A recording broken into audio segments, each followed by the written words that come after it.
A gente passa a vida pensando em como proteger nossa família, não é mesmo? Muros, seguros, alarmes.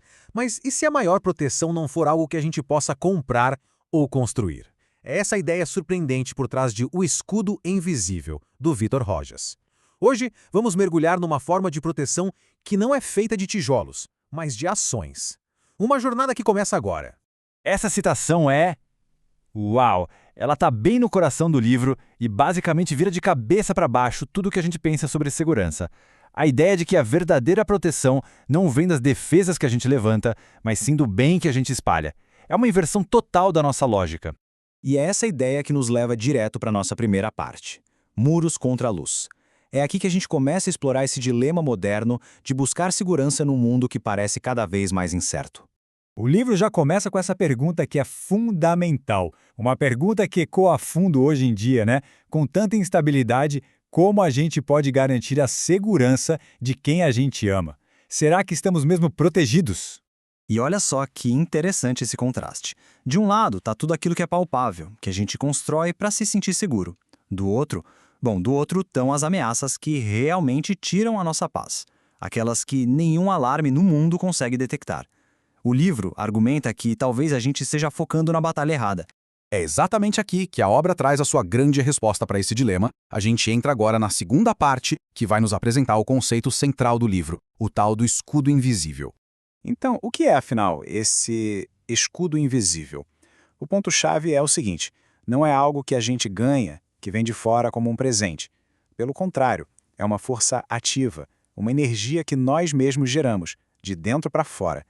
Eu acho essa metáfora fantástica. A ideia de tecer com a luz transforma um conceito abstrato em algo quase palpável, poético. É como se cada pequena boa ação fosse um fio de luz, sabe? Um fio dourado que vai fortalecendo essa proteção em volta da gente. Tá, mas na prática, como é que esse escudo é construído? A terceira seção do livro revela esse mecanismo de um jeito brilhante através de uma parábola, a história da lanterna que gera luz. Então a história começa com esse personagem, o Elias. Ele tem a ferramenta, a lanterna, que representa o nosso potencial de fazer o bem. Só que ele está paralisado pela inércia, pelo conforto, cercado por um nevoeiro de incerteza, bem acomodado no seu sofá. E aí vem o momento da escolha. Elias até sente uma compaixão teórica. Ele aperta o botão, quer que a luz se acenda, mas não se move. E nada acontece. É a prova de que a intenção, sozinha, sem ação, não gera energia nenhuma. E então vem a revelação. Uma frase que é a chave de tudo. A luz não é um estoque, não é algo guardado. Ela é gerada. Gerada pelo quê? Pelo movimento, pela ação. E aqui a gente vê o princípio funcionando de forma espetacular. No exato instante em que Elias transforma a intenção num passo, a luz aparece. A ação é o gatilho. O serviço ao próximo é o combustível que gera a proteção que ele tanto queria. Dá para resumir a lição toda nesse processo bem simples, né? A ação gera reação que traz o resultado.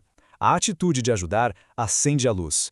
E essa luz, por sua vez, se torna a proteção que ele buscava, não só para ele, mas também para a família dele que estava longe.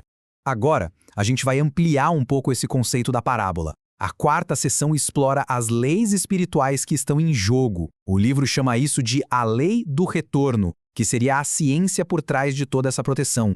O conceito principal aqui é o de sintonia. Pensa num rádio. As nossas ações funcionam como o botão que ajusta a nossa frequência espiritual. Praticar o bem nos sintoniza com frequências de paz, de amparo. Já o egoísmo, bom, esse sintoniza com o medo e o isolamento. E os resultados práticos dessa sintonia são muito claros. Não se trata só de ser uma pessoa boa. Segundo o livro, é um verdadeiro mecanismo de defesa espiritual. A caridade ativa melhora o ambiente da nossa casa, atrai ajuda e, o mais importante, repele o que é negativo. E não por confronto, mas por simples falta de afinidade. Resumindo, a lei do retorno é um ciclo perfeito. O bem que a gente emite para o mundo volta, mas volta na forma de um escudo protetor. Simples assim. Ok, a teoria toda é muito bonita. Mas como é que se ativa o próprio escudo? No dia a dia. A parte final e mais prática da nossa análise mostra exatamente esse caminho.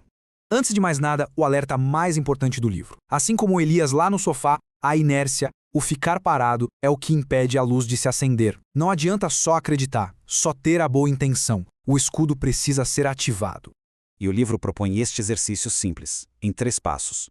Primeiro, mudar o nosso olhar, procurar ativamente por uma necessidade que ninguém mais está vendo.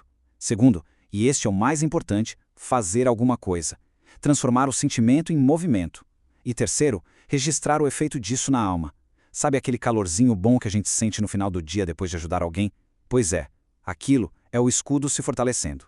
E a gente termina com essa pergunta que, na verdade, resume toda a mensagem. A proteção não é algo que se espera receber, é algo que se decide gerar. A questão não é se a luz existe ou não, mas sim qual movimento cada um de nós vai fazer para acendê-la. Fica aí a reflexão. Muito obrigado pela companhia nesta jornada.